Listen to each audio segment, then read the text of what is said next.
안녕하세요. 별자리 읽어주는 색채심리사 루미입니다. 피부에 와닿는 바람의 온도가 점점 따뜻해지고 있습니다. 미세먼지만 아니면 좋겠는데요. 주말에는 예년 기온을 되찾는다고 합니다. 환절기 건강관리 잘 하시고요. 이번 클립에서는 개자리로 이동하는 화성에 대해 말씀드리겠습니다. 2023년 3월 25일부터 5월 21일까지 화성이 2개월 동안 개자리에 체류하게 되는데요. 어떤 일들이 벌어질까요?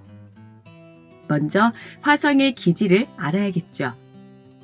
7개 행성 중 가장 뜨거운 별은 무엇이라고 생각하시나요? 태양 아니면 화성? 네, 점성학적으로는 화성이 가장 뜨겁습니다.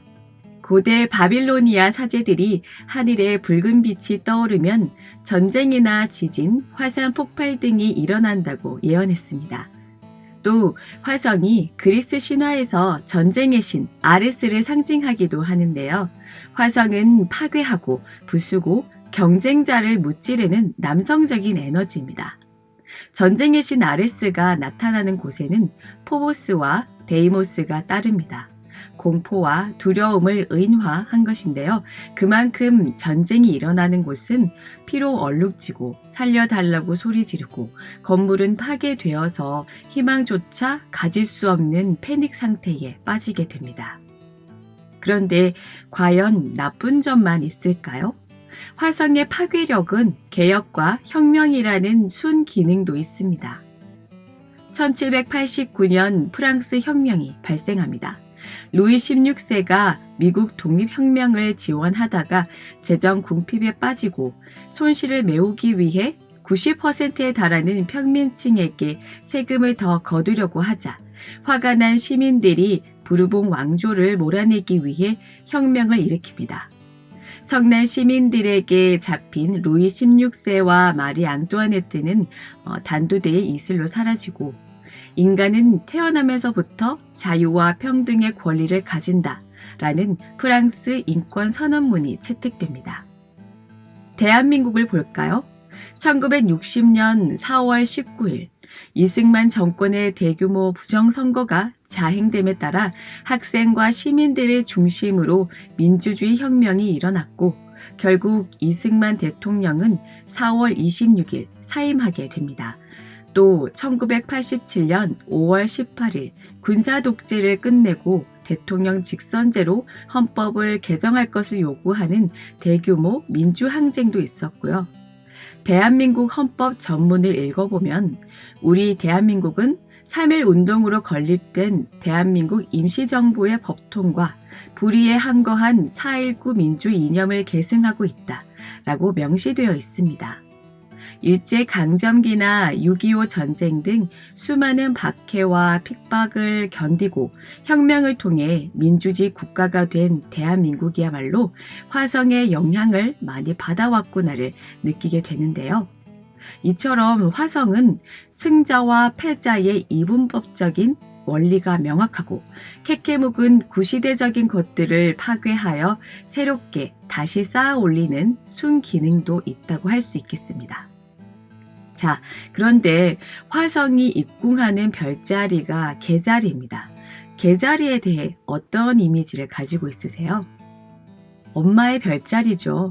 기저귀도 갈아주고 아기가 울면 새벽 2시든 3시든 일어나서 모유 수유하고 목욕도 시켜주고 예쁜 옷으로 입혀주고 유모차에 태워서 세상 구경도 시켜주고 신생아를 청년, 성인이 될 때까지 뒷바라지 해주는 우리네 엄마 같은 별자리입니다. 그래서 개자리 성향이 강한 분들은 보육교사, 초등학교 교사, 돌봄 선생님들, 산부인과 선생님, 소아과 선생님, 간호사, 산후조리원에서 일하실 가능성이 높습니다. 이렇게 아이들을 키우고 보살피고 양육하는 개자리가 전쟁에서 이기기 위해 칼을 휘두르는 화성과 만났으니 궁합이 잘 맞을까요? 결론부터 말씀드리자면 남성적인 화성과 여성적인 개자리의 궁합은 맞지 않습니다. 철한다고 하죠. 화성의 기운을 100% 발휘할 수 없습니다. 동시에 계자리의 기운도 다운됩니다. 다시 말해서 화성이 계자리에 입궁하게 되면 임금, 왕, 대통령, 대기업 회장 등 앞에서 진두지휘하는 리더의 힘이 상실됩니다. 리더는 혼자 잘났다고 일을 성공시킬 수 없습니다. 인재들과 함께 머리를 맞대고 프로젝트를 진행해야지 성과가 있는데요.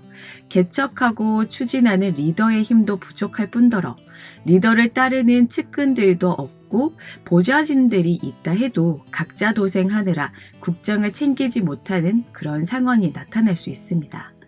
그래서 화성이 계자리에 입궁했을 때는 되도록이면 외부적인 활동은 줄이는 편이 낫습니다. 사업 확장보다는 유지하는 쪽으로 가닥을 잡아야 하고요.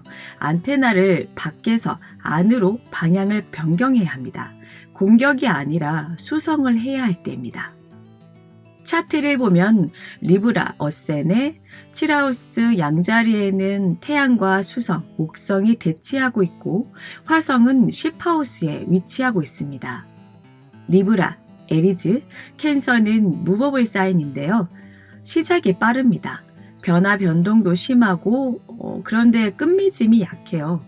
그래서 아까 확장보다는 유지하라고 말씀드렸는데 시작은 좋게 보여도 끝까지 가는 힘이 부족하기 때문에 용두사미로 끝날 확률이 높습니다. 지금 현 시점에서 가장 핫한 이슈 중 하나가 근로시간 개편안과 한일 정상회담인데요. 여러분은 어떤 생각을 가지고 계시는지 궁금합니다. 외교는 처칭자리처럼 내가 이만큼 주면 상대방도 그만큼 줘야 합니다. 애누리도 없고요. 외상도 없죠. 철저하게 주고받는 게 외교인데 너무 양자리처럼 빨리빨리 처리하는 듯한 느낌입니다. 윤석열 정권은 너무 빨라서 이러다가 분란과 분열을 일으키는 건 아닐지 걱정되고요. 지지율도 대통령실에서 참고를 해야 되지 않을까 싶어요. 자, 어쨌든 이런 뉘앙스입니다.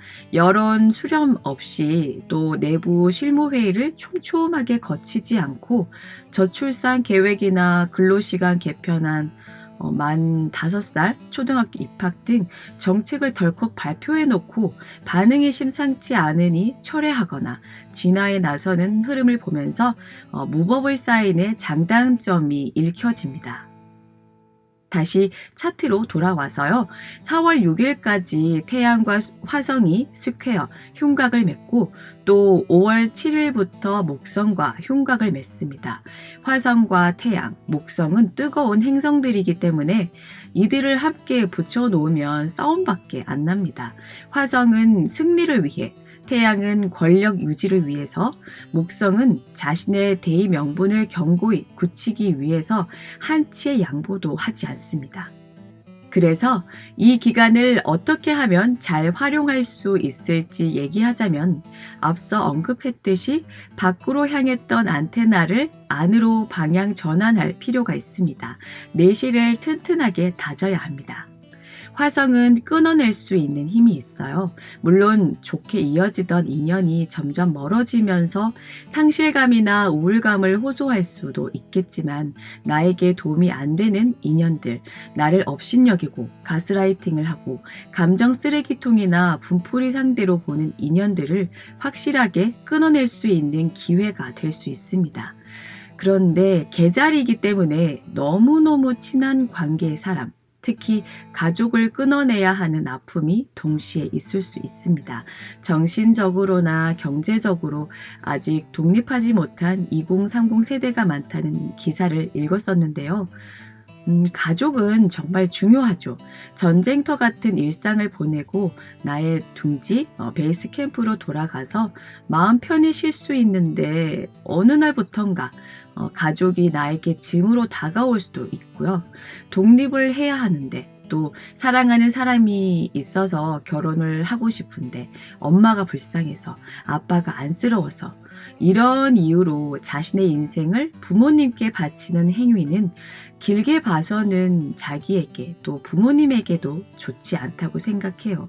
또 결혼을 하고 나서도 친정이나 시댁 어르신들이 이래라 저래라 한다면 단칼에 거절할 순 없겠지만 하나씩 하나씩 친정이나 시댁의 혼수, 간섭 등을 차단하고 나의 가정을 온전히 지켜내려는 힘을 키워야 한다고 말씀드리고 싶습니다. 저도 결혼 15년 차인데요. 이 부분 참 중요해요. 내가 이룬 가정인데 남들한테 휘둘리면 안 되겠죠. 가족 간의 다툼이나 갈등으로 속상하고 믿고 슬프겠지만 어쨌거나 나의 인생을 살아야 하고 나의 가정을 꾸려야 하기 때문에 이것만큼은 꼭 지켜내겠다 라는 게 있다면 도중에 포기하지 말고 물고 늘어지는 집요함을 발휘해 보시기 바랍니다. 루미에만의 참신하고 재미있는 별자리 해독이 마음에 든다면 구독, 좋아요, 알림 설정까지 부탁드릴게요. 그럼 오늘 하루도 풍요롭게 보내시기 바랍니다.